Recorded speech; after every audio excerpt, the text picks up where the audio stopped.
அஸ்ஸலாமு அலைக்கும் வரஹ்மத்துல்லாஹி வபரகாத்துஹு. தினமும் ஒரு ஹதீஸ். ஒரு மனிதர் தொழுகைக்காக நடந்து செல்லும் பொழுது பாதையில் ஒரு முள் மரக்கிளை கிடப்பதை கண்டு அதை அகற்றும் பணியில் ஈடுபடுகிறார். அதன் காரணமாக தொழுகையை ஆரம்ப நேரத்தில் நிறைவேற்றுவது அவருக்கு தாமதமாகிவிட்டது. இந்த பணியில் ஈடுபட்ட மனிதருக்கு அல்லாஹ் நன்றி செலுத்துகிறான், பாவ மன்னிப்பு வழங்குகிறான் என்று அல்லாஹுவின் தூதர் ஸல்லல்லாஹு அலைஹி வஸல்லம் அவர்கள் கூறியதாக அபூ ஹுரைரா ரலியல்லாஹு அன்ஹு அவர்கள் அறிவிக்கிறார்கள். நூல் புகாரி, ஹதீஸ் எண் 652. அன்பிற்குரிய அல்லாஹுவின் நல்லடியார்களே, மனித நேயத்தை போதிக்கக்கூடிய மார்க்கமாக அல்லாஹ் இஸ்லாத்தை வழங்கி இருக்கிறான் என்பதற்கு இந்த ஹதீஸ் மிகச்சிறந்த ஆதாரம்.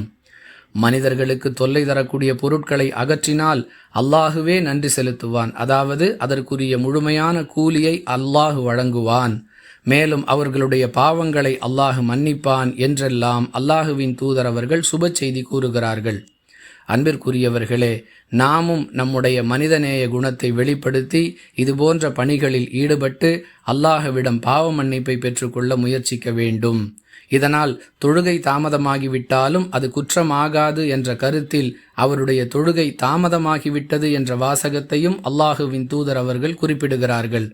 இதற்காக தொழுகையை விட்டுவிட்டு மனிதநேய பணிகளில் ஈடுபட வேண்டும் என்று தவறாக புரிந்து கொள்ளக்கூடாது. இதுபோன்ற காரணங்களால் தொழுகை தாமதமாகிவிட்டால் அது தவறு அல்ல என்பதே இதன் பொருள். வாஹிரு தஅவானா அனில் ஹம்துலில்லாஹி ரப்பில் ஆலமீன்.